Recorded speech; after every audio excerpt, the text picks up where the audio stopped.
Happy Dashain सबैजनालाई। 2022 सालको दसैँ पनि परदेशमा भयो है। हाम्रो चाहिँ सेल पाक्दैछ, एकदमै रमाइलो हुँदैछ। हल्का बार्बिक्यू पनि गऱ्यौँ हामीले। रमाइलोको लागि चाहिँ हल्का ड्रिङ्क पनि गऱ्यौँ। अब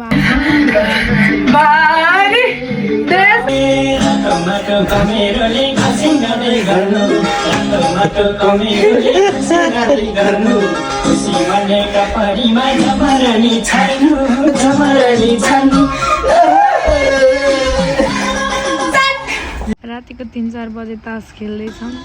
हामी चाहिँ जहिले पनि नेपालको टाइममा टिका लाउने भएर सबै कुरा तयारी गरिसक्यौँ। अब टिका लाउँछौँ हामी।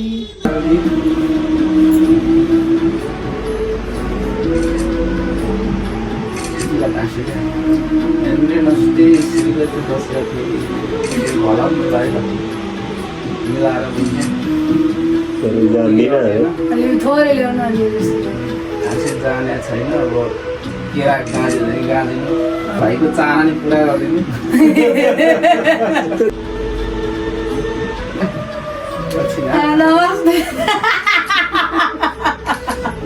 पैसा पायो, पैसा एकमा पैसा लाग्यो नि।